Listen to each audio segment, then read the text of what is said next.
Team India నుండి ఈ 5 flop ప్లేయర్స్ని వెంటనే తొలగించండి. మన టీంని కాపాడండి. వీలైనంత త్వరగా వైభవ్ సూర్యవంశీని ప్లేయింగ్ 11లోకి తెచ్చేయండి. ఆన్ బాస్, ప్రస్తుతం టీమిండియా ఇంగ్లాండ్ టూర్లో ఉంది. ఐర్లాండ్లో 2 మ్యాచ్ల సిరీస్ క్లీన్ స్వీప్ అయ్యింది. ఇప్పుడు ఇంగ్లాండ్లో కూడా అలాంటి అవమానకర ఓటములు ఎదురవద్దన్నా, నెక్స్ట్ టీ20 వరల్డ్ కప్ మన టీం గెలవాలన్నా ఫస్ట్ ఈ 5 ప్లేయర్స్ని తప్పక తొలగించాలి. వైభవ్ సూర్యవంశీకి ప్లేయింగ్ 11లో ఖచ్చితంగా చోటివ్వాలి. ఫస్ట్ అయితే బాస్, ఆ 5 ఫ్లాప్ ప్లేయర్స్ ఎవరో ఒక్కొక్కరి గురించి తెలుసుకుందాం. ఇక ఈ ఫ్లాప్ షోస్ గత 2-3 మ్యాచ్లుగా కాదు, జనవరి 2026 నుండి ఈ ప్లేయర్స్ ఫ్లాప్ అవుతూనే ఉన్నారు. ఇందులో ఫస్ట్ వచ్చే నేమ్ సంజు శాంసన్. సంజు గత 13 మ్యాచ్ల్లో 13 మ్యాచ్ల్లో చేసింది కేవలం 373 రన్స్ మాత్రమే, అది 31 యావరేజ్తో. ఈ 13 మ్యాచ్ల్లో బాస్ వరల్డ్ కప్లో ఆడిన చివరి 3 మ్యాచ్లు కూడా ఉన్నాయి. ఆ 3 మ్యాచ్ల్లోనే సంజు 250-260 రన్స్ సాధించేశాడు. అంటే మిగిలిన 10 మ్యాచ్ల్లో గట్టిగా 110 రన్స్ మాత్రమే చేశాడన్నమాట. మరి ఇలాంటి ప్లేయర్ టీంలో ఉండడానికి అరుడైనా? 20 మ్యాచ్లు ఆడి 4-5 మ్యాచ్ల్లో సత్తా చూపించి మిగిలిన 15-16 మ్యాచ్ల్లో అట్టర్ ఫ్లాప్ అవుతున్నాడు. అందుకే సంజుని ఇన్కన్సిస్టెంట్ ప్లేయర్ అని అంటుంటారు. ఇలా చెత్తగా ఆడుతున్నా తనకి ప్లేయింగ్ 11లో అవకాశాలు ఇస్తూనే ఉన్నారు. తన వల్ల వైభవ్ సూర్యవంశీని బెంచ్కే పరిమితం చేస్తూనే ఉన్నారు. ఇది ఇంకెంతకాలం కొనసాగిస్తారో చూడాలి. ఇక సంజు తర్వాత తిలక్ వర్మ. ప్రస్తుతం తిలక్ టీమిండియా వైస్ కెప్టెన్. గత 12 మ్యాచ్ల్లో తిలక్ బ్యాట్ నుండి వచ్చింది కేవలం 294 రన్స్ మాత్రమే, యావరేజ్ 29. ఇక తిలక్ చేసిన ఈ రన్స్ కూడా అంత వేగంగా సాధించినవేం కాదు, ఆల్మోస్ట్ 100 స్ట్రైక్ రేట్తో.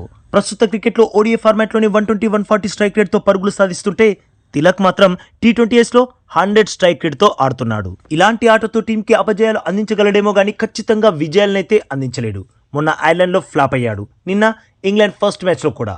మీరనొచ్చు ఐర్లాండ్లో హాఫ్ సెంచరీ చేశాడు కదా అని. అది ఎన్ని బంతులు, అదే ఇంపార్టెంట్. టీంని గెలిపించే పరుగులు సాధించాలి కానీ హాఫ్ సెంచరీలు ఖాతాలో వేసుకోవడానికి కాదు. మరి ఇలా విఫలమవుతున్న ప్లేయర్ ఏమో ప్లేయింగ్ 11లో ఉన్నాడు. పీక్ ఫామ్లో ఉన్న వైభవ్ సూర్యవంశీ మాత్రం వాటర్ బాటిల్స్ మోస్తున్నాడు. అసలు ప్లేయింగ్ 11 సెలెక్షన్కి ఎలాంటి పద్ధతులు, ప్రొసీజర్స్ అమలు చేస్తున్నారో అస్సలు అర్థం కావట్లేదు. ఇక నెక్స్ట్ అక్షర్ పటేల్.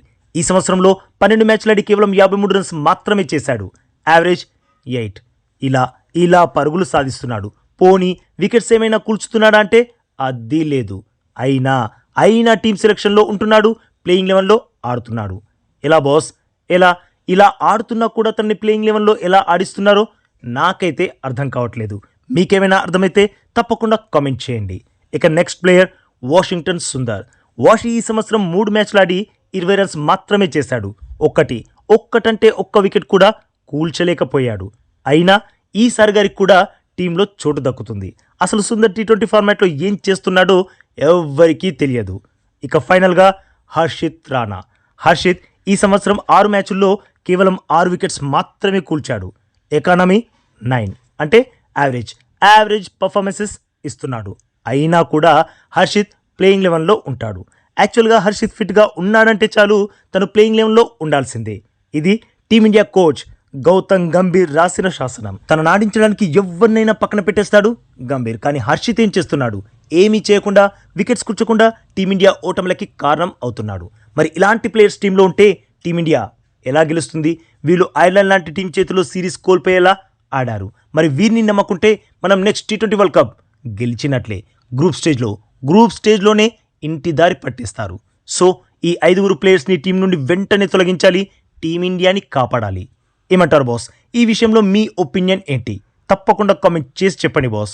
అలాగే ఈ లేటెస్ట్ అప్డేట్కి ఒక్క లైక్ కొట్టి మన ఛానల్ని ప్లీజ్ సబ్స్క్రైబ్ చేసేసుకోవచ్చుగా బాస్. ఇక ఈ వీడియో చూసినందుకైతే మీ అందరికీ దిల్ సే థ్యాంక్ యూ బాస్.